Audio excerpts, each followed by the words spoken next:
Ati bene data ndabaramukije mu izina rya Yesu. Uno munsi muri kumwe na Irene Nahazwe. Uyu ni iki ni ca kiganiro canyu shingira intahe Imana. Uno munsi ntituri twenyene. Uno munsi twifuje kubaza umukozi w'Imana afise muri ino minsi ubutumwa Imana yamuhaye gushikiriza ubwoko bwayo. Ndabasaba ngo mumukurikire kuko uyu asanzwe afise n'ama audio yamatanga kira munsi canke hafi imisi yose, nazo ko ari imisi yose atakiciyemwo. Ivyo avuga canke ivyo yigisha birafasha benshi, namwe nkaba nifuje rero yuko musubira kumwumviriza. Nagira ndabibutse yuko uyu ari mu batumire bacu ba mbere, n'iki kiganiro kitaranabaho yaraduhaye ikiganiro, mbere novuga nti kikaba carabaye kimwe mu vyatanguriye ibindi. Yego. Nshuti bagenzi, nababwiye mu kanya yuko uno musi tutari twenyene, turi kumwe umushitsi mumenyereye. Nasanze mu bashitsi tumaze kuronka hano kuri runo rubuga shingira Imana intahe, niwe wa mbere kuko aje ubugira gatatu.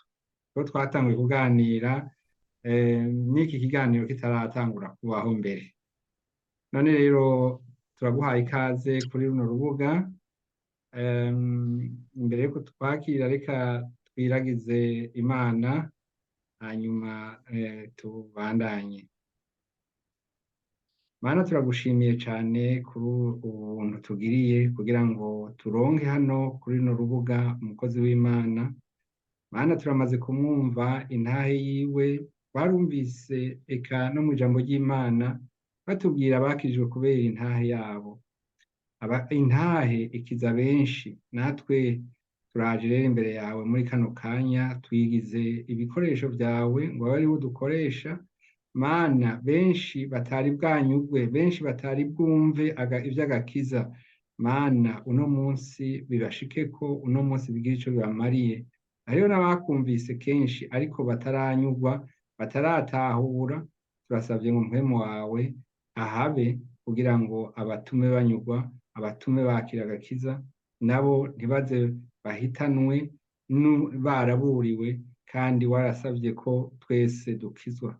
Turagushimiye Mana kandi ko tugeze muri ibi bihe. Twebwe twaragiriwe ubuntu, abakera bizera ico batarabona, ariko twebwe umukiza Yesu twizera yarabayeho, kandi n'ibintu vya misi yose birabishingira intahe. None rero ndamuhaye karibu mwene data, kandi mpaye karibu nawe wese aho uriko urakurikirana kino kiganiro. Ntuveho kidaheze, ariko uve uhezagiwe mu izina ry'umwami wacu Yesu Kristo. Amen.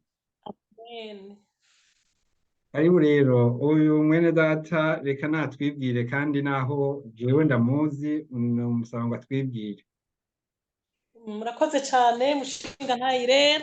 Nitwa Madame Barutwanayo Ansire, ndi umukozi w'Imana Gome. Hanyuma nkaba narahamagawe na Yesu Kristo haciye imyaka itari mike, mugabo nibaza ko mu myaka 3 iri nyuma iheze ariho ntanguye kuja ku rubuga rwa internet canka rwa YouTube kugira ngo nshobore kuza ndavuga ubutumwa Imana yampaye Gome buri muri theme centrale yo kwitegurira kugaruka kwa Yesu Kristo.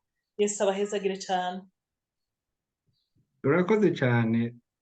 Novuga ni mu bantu bavuga ubutumwa mu Burundi, ni ijwi ryumvikana, ariko cane cane nk'uko bivuze iyi myaka ngira ngo igiye kuba 3, hari ikintu cabaye catumye natwe tukumenya, cabereye mu gihugu ca Tanzania.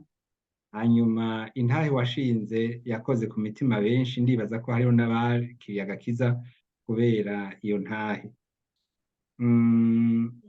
Uko ndavyumva, wari wakuriye mu vy'agakiza arivyo wagendeyemwo igihe cose, ariko iyo tariki yabaye nk'itariki idasanzwe yatumye natwe twumva intahe yawe. Warakoze rero kudushingira iyo ntahe, n'ubu rero no musi namye numviriza ndakubwira aho ngeze, intahe washinze uvuga ngo hariho abahora bibaza ngo mbega uyo muntu nta kintu afise akora, nta rugo afise, nta bana afise. Ndakugendeye gute ngo tubwire iyo nkuru? Bitubwire neza twumve, kuko nanje birananira jewe ndi ino nta bana tugifise mu rugo, turi babiri, ariko uwo mwanya bikatunanira kuwutunganya nk'uko wewe bigenda. Ego murakoze cyane. Igituma nabivuze, mu bihumbi 2021 hari mu kwezi kwa gatatu, igihe nari mvuye Arusha nyene gukurikirana ivy'amashure vy'urudandaza mpuzamakungu vya master, niho ijwi ry'Imana ryampamagaye rirambwira. Ico gihe nari muri hoteli kuko hari mu gihe ca covid, badushikiza mu vyo bita confinement. Hanyuma ndi mu hoteli nisonzesheje iminsi 3 kuko nari mvuye mu ntambara idasanzwe, ya ntambara y'abaframasoni muzi y'ivyo naciyemwo vy'ingene bangwanije bampora Yesu bagomba kunyica. Niho rero ijwi ry'Imana ryaca rinsanga rirambwira riti, mama Ansile, ndagukeneye mu murimo wanje amasaha 28 kuri 28. Mu yandi majambo atemple. Nari nsanzwe mfise ivyo nkora, ndi umwigisha muri kaminuza, ndetse ntanga amakuru n'ivyigwa muri kaminuza ku myaka ishaka kuri 13. Mugabo ico gihe niho Imana yambwira ngo ndagukeneye mu murimo wanje, unkorere, ugende usemerere, ubwire abantu ko Yesu ari mu kuza. Kandi kuko nsanzwe nsengera n'igihugu, kandi nkaba amasaha y'ijoro cane cane kuva saa 9 y'ijoro kugeza mu gatondo, ariyo masaha meza nkunda kuvyuka gusenga no kuca ntanga ubutumwa bwiza, burya butumwa namashikiriza mu gatondo mw'isi yose. Hari igihe mubona ndabutanga saa 10 y'ijoro, saa 11, saa 12, bivana n'amasaha mbamejeje gusenga. Burya ry'amasaha yo mu gatondo mbamejeje gusenga. Imana imbwiye rero ngo uyu munsi mbaye bosi wawe, uzohora uraba jewe ku kintu cose. Nca ndavuga nti chef, ndakwemereye kandi ubugombe bwawe bube. Nico gituma rero musanga nubwo mfise urugo, burya mushinga ntaye Irene muravuze ko mufise abana bakiri bakuze, mwege basohotse muri mu nzu n'umudame wanyu gusa, ariko jewe burya ndacafise abana bakiri bato. Dufise abana 3, umwana w'imfura afise imyaka 12, uwumukurikira afise imyaka 10, uwundi amukurikira afise imyaka 8. Nukuvuga ko ari abana bakurikirana n'ingoga, kandi bakiri bato, bakiri mu mashure. Uwo imfura yiga muri secondaire, uwo bandi biga muri primaire. Nukuvuga ko harya mpejeje kuvuga ubutumwa bwiza no kubutanga, nca ntegura abana bakaja no kw'ishure. Hanyuma umutware nawe aba ariko aritegura aja ku kazi. Rero ndabifatanya vyose, nkaba napanze kuko ino mu Burundi tugifise Imana, dufise abadufasha mu nzu.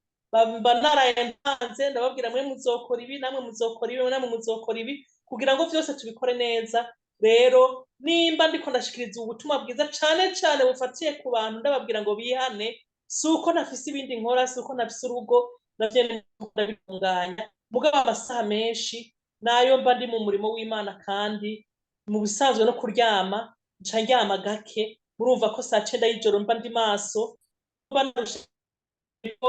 mu mutwe vyaramaze kwishiramo, kuko mba nzi ngo ntegereza gukora cane cane, ntagomba kunezereza umuntu, ariko nezereza Imana yampamagaye, ariwe bosi wanje Yesu Kristo umunyanazareti. Murakoze. Aho uherukira ngaha kuri runo rubuga, urupapuro ntiwari bwaruronke neza. Turabukeje rero ko Imana yabahaye urwo rupapuro. Byasa nuko vyaheze vyapfuye, ariko Imana yaciye inzira yayo, mwongera murakora urwo rupapuro muraronka. Egome, Imana yaraciye inzira yayo. Urupapuro sindaruronka neza kuko hariho ico bita kudefanda teze ntaraheza, mugabo ivyitwa ivyigwa sa nuko nabirangije. Hari ivyigwa bishika kuri 4 nari nsigaje, barantumye ko ndabikora ndabiheza. Hasigaye kuzoja rero kudefanda cangwa gusoma igitabo cyo bita kudefanda teze. Hama urupapuro nyezina baci barunsinyira, nuko nico gisigaye. murakoze. Okay. Tugire ku nkuru rero. Yego. Ubu amakuru ni menshi hari n'abatubwira namye numviriza ngo hariho abantu babwiye ati genda hariya mwisonzeshi Yesu araje kandi azobatora mushonje niho vyiza. None ngo n'ugupfa bariko baratuhira amakuru ye. Yego. Nayo mu karere amwe muri ayo. Ivyo bintu Nayo mu karere. wivuze kwiki? Egome. Ayo makuru naje nayabonye mu bandi, mbere harimo nabo mu Burundi, aha mu gisagara hafi ya Hondi, abavuze ngo barahagaritse abahejeje kwiga ama universite, abahejeje kwiga amashure yisumbuye, bakaca bahagarika kuja ku buzi, bagahagarika kuja kubandanya amashure, bavuga ngo Yesu araje. Ibi bintu vyamyeho vy'ubuvugishwa buzimiza. Yesu Kristo yaranabivuze nawe nyene, aravuga ati mu by'ukuri muze mwirinde mwiyubare. Eriko abwira abigishwa hazoza ngo abantu biyita Yesu Kristo bababwire bati nimugende hariya ku misozi Yesu nihari, nimugende hariya mu gisagara kanaka niyo Yesu ari. Ivyo Yesu yarabivuze haciye imyaka irenga 2000 abivuze ngo mwirinde ntihazogira ababazimiza. Ivyo bintu birahari no mu gihugu ca Kenya, navyumvise aho basanze abantu barenga 100 bapfuye babahamba mu kinogo kimwe, nuko bisonzesheje. Ngo bavuze ngo nibisonzeshe kugeza igihe Yesu azoza ngo abasangeho. Rero ubuhanuzi nk'ubwo bw'ibinyoma, ubuhanuzi nk'ubwo bwo kugumura abantu kugira ngo buteshe intumbero abantu ivyo bariko barakora, bahagarika akazi, bahagarika ibikorwa, bahagarike ibintu vyabo bariko barakora, burahari. Mugabo je ndavyita yuko ari ubujiji bw'abantu canke ugutamenya kw'abantu, kuko Yesu Kristo wenyene yaravuze ati nimusome Bibiliya, nimusome murabe ati uko vyari biri mu gihe ca Nowa niko bizoba no ku munsi wo kugaruka k'umwami wacu Yesu Kristo. Ati bararya, baranwa, bararongora, abandi bararongorwa kugeza igihe Nowa yinjiriye muri bwa bwato, hanyuma umwuzure uraza uramara abantu. Ati kandi n'igihe ca Sodomu na Gomora niko bizomera, abantu baguma bakora ivyaha kugeza igihe Imana ije igahana igaturira Sodomu na Gomora n'umuriro. Rero abantu babwirwa ngo nimugende muhagarike ivyo muriko murakora, mugume mwisonzeje ntimusubire gukora, n'ubuzimire nuko batasoma ijambo ry'Imana canke nubwo baba barisoma bakarisoma mugabo ntibatahure, kuko abo bantu babarongorera muri ubwo buzimire bobo bishoboka ko bafise intumbero zindi zabo canke bafise intumbero vya bindi nyene vy'uko bakeneye kuzimiza abantu, kuko Yesu yaranabivuze ngo hazoza n'abiyita ko aribo Yesu mugabo ngo abantu ntibaze bavyemere. Na Pawulo arasubira arabivuga mu nyigisho ziwe yagiye atanga, aravuga ati nihaza abantu bakababwira bati nubwo boza bagahindura ivyo twabigishije, naho yoba ari umumarayika avuye mw'ijuru canke naho ari jewe Pawulo nyene noba navangiwe nkasubira kubabwira ibinyuranywe n'umusaraba wa Yesu Kristo, ntimuze munyemere. Arababwira ati ntimuze muvyemere, ati kuko uwo Yesu atazoza. Ngaha usomye mu cete ca mbere c'Abitesalonike igice ca 2 ngo Yesu ntazoza, kwa kureka Imana kutaraza. Ati kandi ca kintu c'ubuyobe c'ubugesera kitaraseruka.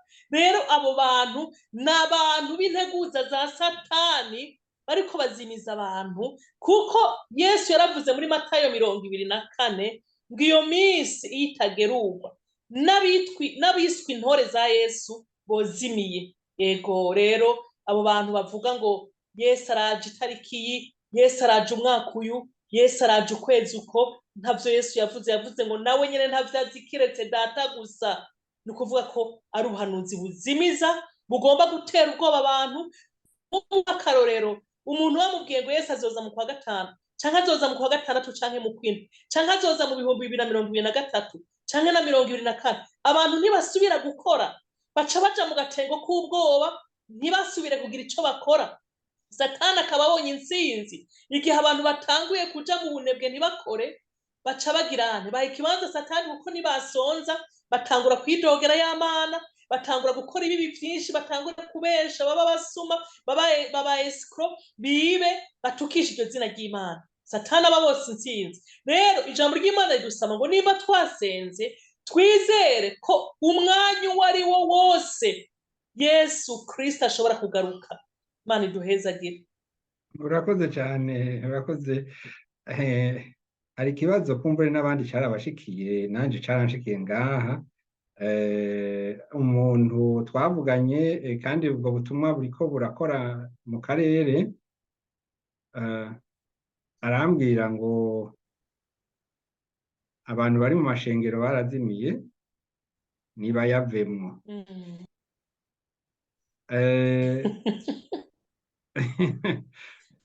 Cugira ko hari inyishu namuhaye jewe kuko nayibonye mu vyanditswe ko hahanuwe ngo tuve aho dusengera kandi atana ishengero. Ku bwanje namubwiye nti nta shengero rizoduga ryonyene ngo nuko yari ishengero iri canke ririya ngo naberanda bonyene.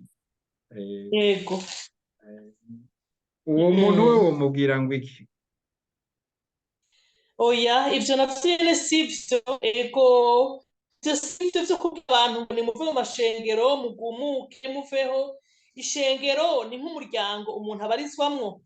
Ni nk'uko umuntu yomubwira ngo nuve mu muryango wawe. Jewe navukiye mu muryango w'umupapa, kandi navukiye mu muryango urimo mama, urimo n'abandi bana tuvukana. Uwo muryango rero nubwo noja kubibura yaca nkaja kuba muri Amerika nguma nitirirwa ko nkomoka mu maraso mw'uwo muryango. Rero uwoca mbwira ngo niwihakane uwo muryango ngo wewe mvuka muri uwo muryango mu buryo bw'umubiri ntivyoshoboka kuko sinabihisemwo, naravukiye muri uwo muryango. Hama rero no mu shengero umuryango wundi twunguka tumaze gukizwa tukaza mu muryango w'abana b'Imana, mu muryango w'abemera Imana. Rero turarindirirayo ijambo ry'Imana riratubwira mu Baheburayo kuko ya minsi izotera yegereza ngo mushishikare gukorera hamwe, ahubwo ntimwikure mu muryango w'abana b'Imana, kiretse umuryango canke iryo dini umuntu bivuga ibinyuranywe n'ijambo ry'Imana, bivuga ibinyuranywe n'umusaraba wa Yesu, bivuga ibinyuranywe n'ivyo Kristo Yesu yasize avuze ari guhindurira abaremwe bose agakiza kugira ngo bakire agakiza. Iryo shengero ryigisha ubuzimire umuntu yorivamwo, mugabo ryigishije rishingiye kuri mpwemu yera, kuri Yesu Kristo, ku musaraba wa Yesu Kristo. Iryo shengero umuntu yorivamwo ariyo Kristo. Ico bikora iriba muri Yohana ngo hageze nyina wanje atari kuzovuga ngo kuko ishengero si impome zine, ahubwo abasenga data bazosenga mu mwemu bongere bamugere n'ukuri. Rero ishengero n'umuryango aho twegeraniriza kugaburirwa hari umuntu mugabo ishengero nyamukuru mu mutima w'umuntu. Kiretse niba umuntu haba mu gihugu batagishe Kristo aho bakorana, niho yosoma ijambo ry'Imana akumviriza n'amapredikasiyo usanga ariko araca kuri YouTube, aho abakozi b'Imana basigura ijambo ry'Imana batavangiwe ashobora gukurikirana. Mugabo ari mu gihugu ishengero ry'Imana cyangwa aho bagaburirwa ijambo ry'Imana, oya n'ukuri kugumura abantu ngo bave mu idini naho cyangwa bave mu ishengero navyo bire no kugumura. Rero ishengero niho dukura indya z'impwemu, hanyuma umuntu akaza arigaburira n'ibindi yagiye arasoma mu ijambo ry'Imana. Nuko nomubwira afise aho akoranira ni vyiza kabaho agakoraniraho, mugabo akabazi ko n'amazina yiwe yanditse mu gitabo c'ubugingo, ntiyirate idini, ntiyirate ishengero, ariko yirate ko Yesu amuzi, izina ryiwe ryanditse mu gitabo c'ubugingo. Yego. Yesu araje, Maranata. Iryo jambo rivuga kangahe ku munsi? Iryo jambo ndarivuga misi yose kandi kenshi. Jambo uwo rimwe ku munsi ndarivuga. Uwo rimwe ku munsi ndarivuga kugira ngo name nibutsa abantu ko ngaha mw'isi atari wa. Nuko rero iki kibazo cyo kubwira abantu bave mu mashengero cegamye rero reka tukigeza aha mudufundurire agaseke mwatuzaniye rero hano ndazi ko mutaje imbokoboko. yego cyane agaseke nabazaniye kari ngaha mu banyefeso 6 igice ca 6 umurongo w'10 niko katubwira ngo abanyefeso 6 umurongo w'10 aravuga ngo ibisigaye muremesherezwe mu mwami wacu no mu bushobozi bwiwe bwinshi, mwambare ibigwanishwa byose iby'Imana kugira ngo mushobore guhagarara mudatsinzwe n'ubugunge bwa wa mugwanizi, kuko abo tunigana atari inyama n'amaraso, ariko tunigana n'abakuru n'abafise ububasha n'abaganza iyi si y'umwiza n'abafise ububasha n'abaganza iyi si y'umwiza n'impwemu mbi z'ahantu ho mw'ijuru. Kubw'ivyo mwabire ibigwanishwa byose by'Imana kugira ngo mushobore kudatsindwa ku munsi mubi, kandi nimwaheza byose mugahagarara mushikamye. Nuko rero mushikame mukenyeje ukuri, mwambaye ukugororoka nk'icuma gikingira igikiriza, mwambaye inkweto z'ivyo ubutumwa bwiza bw'amahoro bibiteguza, kandi hamwe n'ivyo byose mwabira inkinzo y'ukwizera, niyo muzoshobora kuzimisha imyambi ya wa mubi yose.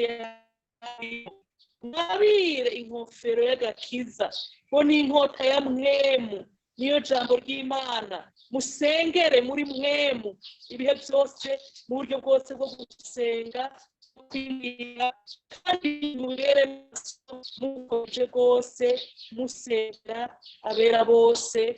Imana ishimwe cyane. Aha umukozi w'Imana abantu ko abo tunigana ari nabo babo usanga bazana inyigisho zizimiza. Hari abantu bashobora kunyagerwa n'imyuka mibi ya dayimoni, n'imyuka mibi y'abasataniste, n'imyuka mibi zimiza, kaza bakazimiza abantu, bakigisha ibitari ijambo ry'Imana nyakuri, bakigisha ibintu bitari byo kugira ngo bashobore kuzimiza abantu b'Imana. Hanyuma rero Pawulo atarabahanura ati mumenye abantu bose bashobora kuzoza biyitirira iziniri cyangwa iziniri, ariko mwebwe mumenye ko abo turiko turagwana. Intambara tugwana yacu ntabwo ari intambara y'umubiri. Twebwe ntitugwana intambara y'amasasu, ntitugwana intambara yo gutukana y'ururimi.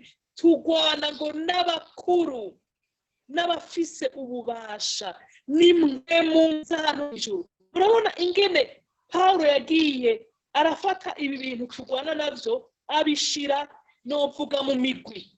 Biri mu migwi ishika kuri 4. Hariho ubwa mbere ahavuga ngo abo tunigana ntabwo ari abinyama n'amaraso, mugabo tunigana n'abantu ngo bafise n'abakuru. Niwo mugwi wa mbere w'abakuru, ico bita les autorités mu gifaransa. Hanyuma ubugira kabiri akaca avuga ngo n'abafise ububasha, de domination, abantu baganza, n'abaganza iyi si y'umwiza. Hariho abatware, les princes de ce monde de ténèbres, hamwe ngo n'impwemu mbi z'ahantu ho mw'ijuru.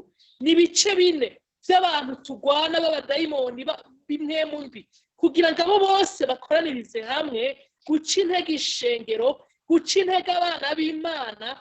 Kuko murabona nyakubahwa Irene, abantu benshi usanga bitaho cyane ibijanye n'ivy'umubiri no kunezereza uyu mubiri, ibijanye no kubaka izina mu buryo bw'uyu mubiri kugira ngo bubake izina bazosiga izina rya rurangiranwa mu mibiri yabo. Mbere kenshi ugasanga inyigisho nyinshi abantu baronka nizibakundisha isi, ngo bamatane n'iyi si. Twebwe twabwiwe ngo iwacu ntabwo ari ngaha mu isi, ngo twehe iwacu ni mw'ijuru, niho twiteze ko umukiza wacu Yesu azova. Mugabo satani ntaco adakora kugira ngo azabuze abantu gushika mw'ijuru. Satani ntaco adakora kugira ngo azabuze abantu kuzomura ayo mahoro n'umunezero wa Yesu Kristo, abantu bazobana na Yesu mw'ijuru. Nico gituma yaciye ashiraho ingabo. Murabona kuva mu kirere kigira kabiri n'icambere no kuzimu hose hari ibitugwanya ku buryo bw'uko no mu kirere hariho impwemu mbi zibloka amasengesho y'abera, bigatuma abantu b'Imana basenga ntibagire ukwizera, ntibagire ukwihangana, bakabona ko amasezerano yabo borondera no kuronka ibintu byo ngaha muri iyi si gusa bijanye no kunezereza imibiri yabo. Mugabo bakibagira ko dufise isezerano ry'intahava rikomeye ryo kuzobana na Yesu Kristo mu bwami bwo mwijuru. Abantu rero bakaja mu maganya, abandi bakaja mu byo kuniganira ibijanye n'amasezerano y'uyu mubiri, y'ubu bugingo, bakareka bizigira umwami wacu Yesu. Ugasanga benshi bakarondera kunezereza iyi mibiri, bakamatana aho kumatana na Yesu ngo bizere ko ibyo boba ari byo byose muri iyi si dufise ubundi bugingo tuzobamwo na Yesu bw'ibihe bidashira. Namambwira kenshi ngira ngo uramaze kumva inyigisho zanje nyinshi mvuga, nkavuga nti kuzoburi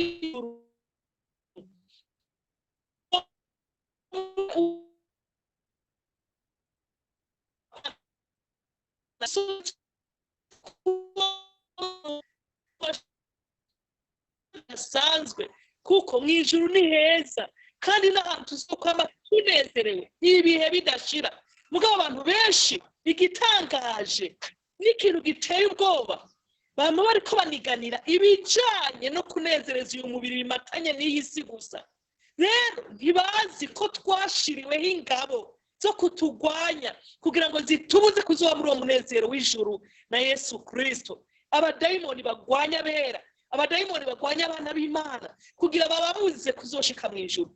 Pawulo rero acagabisha abantu bo muri Efeso, arababwira ati yemwe bantu ndabinginze abo tunigana saba inyama n'amaraso mwiyubare, tunigana n'abantu bakomeye bafise ubutegetsi buhambaye, bafise ingabo zikomeye z'abadayimoni na Satani kandi bakoreshwa mu makategori yose. Ati namwe rero kugira mushobore kuzobanesha no kubatsinda muce mufata ibigwanishwa Yesu atanga, muvyiyambike, harimo rero kwambara ukuri. Aratangura ababwira ngo 13 ngo mwabiri vy'Imana kugira ngo mushobore kudatsindwa ku munsi mubi, kandi nimwaheza vyose mugahagarara mushikamye. Atangura kutubwira ibigwanisho vya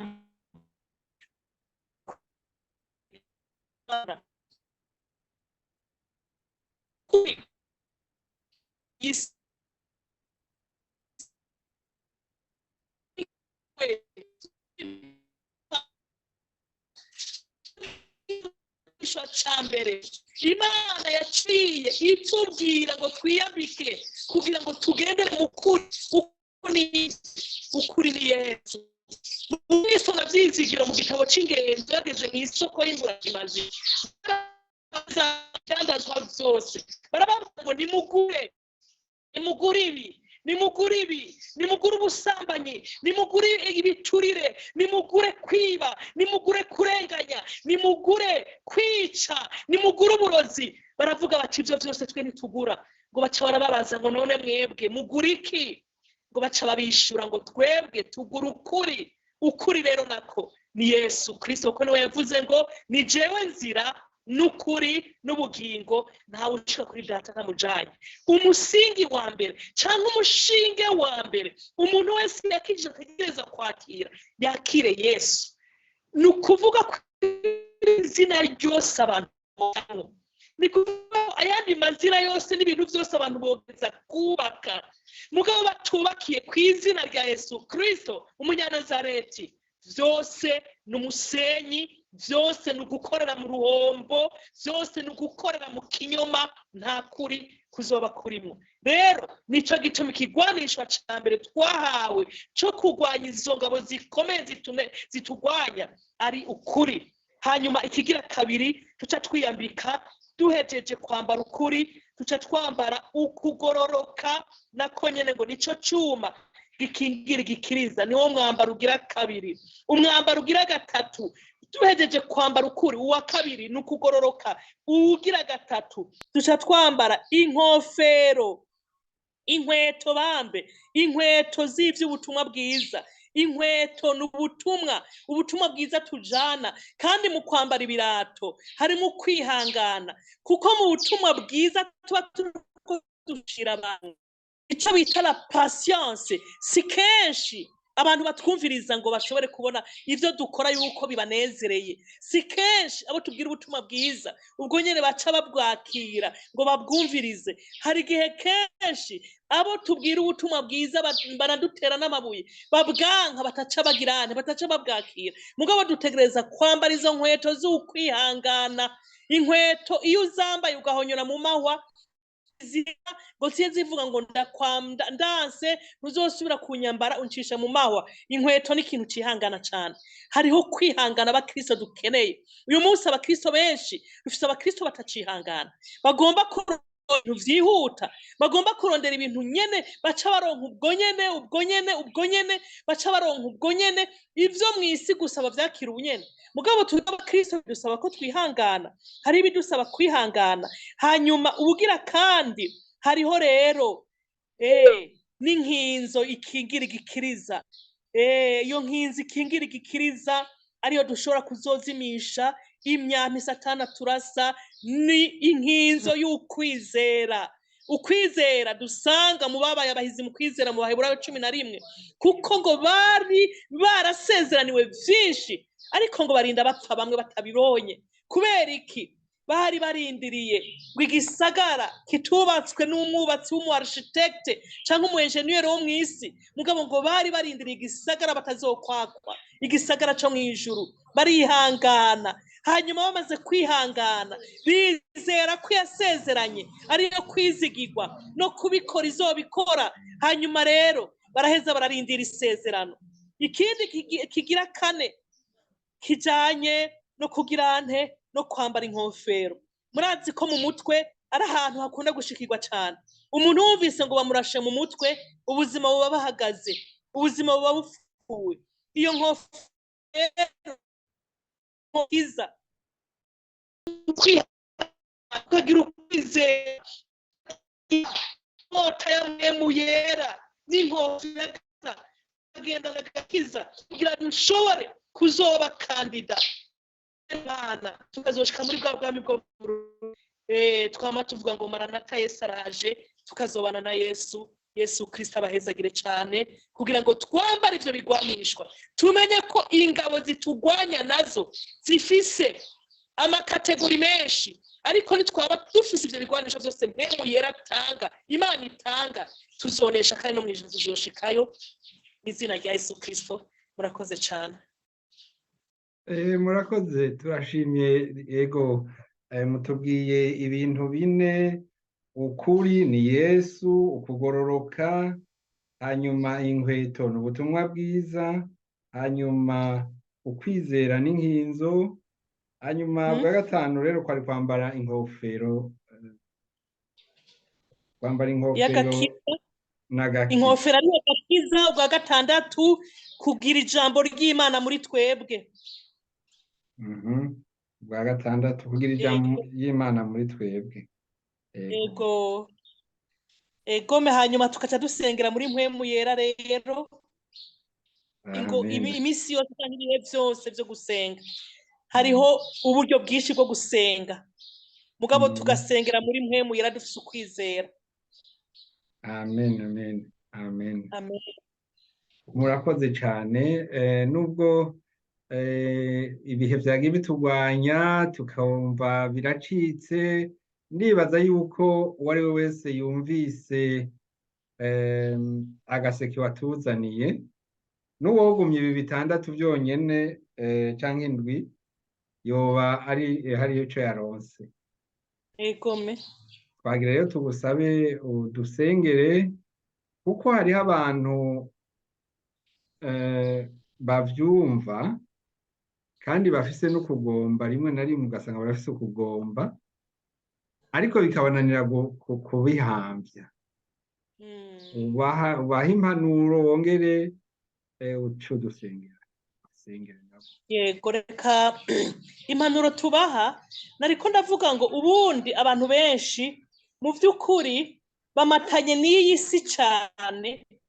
Ni ukuvuga iki? Bakunze isi cyane gusumba uko bakunda iby'ijuru. Nubwo benshi bavuga ijuru, nubwo benshi bavuga Imana, nubwo benshi bavuga Yesu Kristo, uravye ingeso zabo, ukaraba inyifato yabo, ukaraba ibyo bakora, usanga kenshi batifuza kuzoja guhura amabaririmba baneye ku Imana kugira ngo babone ko Imana yabahezagiye, kugira ngo babone ko Imana ibakunda ari uko ibaha ibiboneka byo ngaha muri iyi si. Ariko ubundi Yesu ntiyihenze igihe yavuga ngo mubanze mwitwararike ubwami bw'Imana no kugororoka, ngo ibindi ni inyongera. Biri muri Matayo 6:33. Mu bisanzwe ibi bindi by'umubiri turondera Imana irazi ko tubishaka kandi bikenewe ngo isi mugabo cyane cyane ni umwanya ungana gute tumara imbere y'Imana turondera iby'ibihe bidashira tutazokwakwa byo mu gisagara cyo mu ijuru. Rero abantu benshi ugasanga bariko baratsitazwa n'amasezerano, abantu benshi ugasanga bariko baratsitara n'Imana rukaba urwitwazo rw'uko bayivako kuko bataronse iby'umubiri iby'umubiri utanga ngaha muri iyi si. Ariko reka ndababwire, nababwira kenshi, ntiburya kuronka ibintu by'imihezagiro yo ngaha mu isi by'umubiri ntabwo ari cyo bisigura ko Imana ikwemera. Mwibuke ko Abisirayeli Imana yabahaye manu, Imana irabaja butsiga gitukura, Imana irabaha ibintu byose bakeneye, inyama ikacibaha, mugabo atari uko Imana ibemera. Bari baragaragaza igihe cyose abiba byo bagize kubibera umutiko bakirima hanyuma nihonya bagaherera mu bugaragara kabubira iruha ugomba gusemana gusera Imana aguma iyo Imana ni ukuvuga yuko ntibisigura ko Imana ibibahaye uko ibemera, kiretse umuntu akora iby'ijambo ry'Imana risaba akaba yaranditswe mu gitabo cy'ubugingo. Rero ndahanurira abantu ngo bareke kumatana n'isi cyane, ariko bamatana n'ijuru, bakunda Imana, bakunda ijuru by'ukuri gusumba uko bakunda iyi si. Ibisigaye iby'Imana ibona ko bibabereye bakiri muri iyi si izobiduha. Reka dusenga Imana. Mwami Yesu Kristo, turi imbere yawe, turagushimira uyu mwanya wo gusangira yawe. Turiko twibutsa abantu gukunda ijuru no gukunda Yesu Kristo ataburyarya. Ibyo mu isi turabirondera n'ivy'ukuri, ibyo mu isi turabikunda pe mugabo ibyo mu isi ntibiramba, ibyo mu isi bizomara agahanya gato, bizomara gato, hanyuma turindiriye igisagara cyo mu ijuru tukazokwigera twakwa, aribwo bugingo budashiraho tuzobana nawe Yesu. Mbere ijambo ry'Imana ritubwira, ariko arabibona Yohana mu vyahishuriwe Yohana ngo abari mu mugabane wo kuzuka kwa mbere bahiriwe kandi n'abera, kuko ngo urupfu rugira kabiri ntirugira ico rubakorako. Ndagushimiye ku bantu bariko barihana bagakunda Imana, ntibatagangishwe n'ibibazo biri muri iyi si, ntibahanga amaso ibibazo biri mu isi ngo bibahuma amaso bitume bakura imitima kuri Yesu bakayishira kubiboneka. Ndasenze ngo mu izina rya Yesu Kristo uha abantu kugukunda, uha abantu kugukorera, uha abantu kukurondera ataburyarya, kandi ugiye kwihangana n'ukuri kunyami Satani yoza kuturasa kure mu buntu bwawe, asange twariyambitse ibi bigwanisho. Bagarira bene data kuvavanura n'ivy'isi, kureka kumira ku vy'isi, ahubwo kurondera nyakukurondera, kuko we wama uturindiye utwiteze, ugomba kudufasha, ugomba kuturamira. None Mana, ishimwe n'icubahiro n'ibibe vyawe. Wakoze kuko Mana ntivyari vyoroshe, ariko wewe ijambo ryawe waritanze, kuko waricishije ku musabyikazi wawe muri kano kanya, none rero turasabye ngo uhezagire uwakurikiranye hano ku rubuga wese, eka n'abandi bazokurikirana mu yindi minsi nabo ubahezagire kandi ubahe gukizwa koko kugira ngo baze bakubone, baze babone umwami Yesu. Tubisabye twizeye, ni mu izina ry'umwami wacu Yesu Kristo dusavye, amen.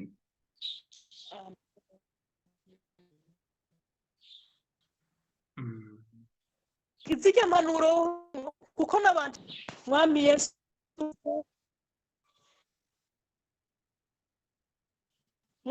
Yesu Kristo, turagushimiye imbabazi zawe n'ubuntu bwawe ubwira abantu bawe.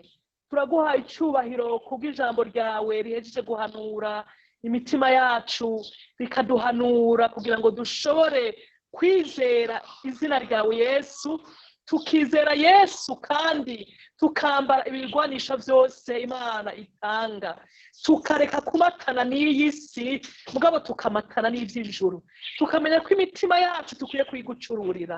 Ndasengera abantu bari barihebujwe n'ubuzima, bari barihebujwe n'ibihe n'ibyo bumva, ugasanga iby'Imana babifata nk'umugani, ugasanga iby'Imana babifata nk'ibitito, ariko tuzi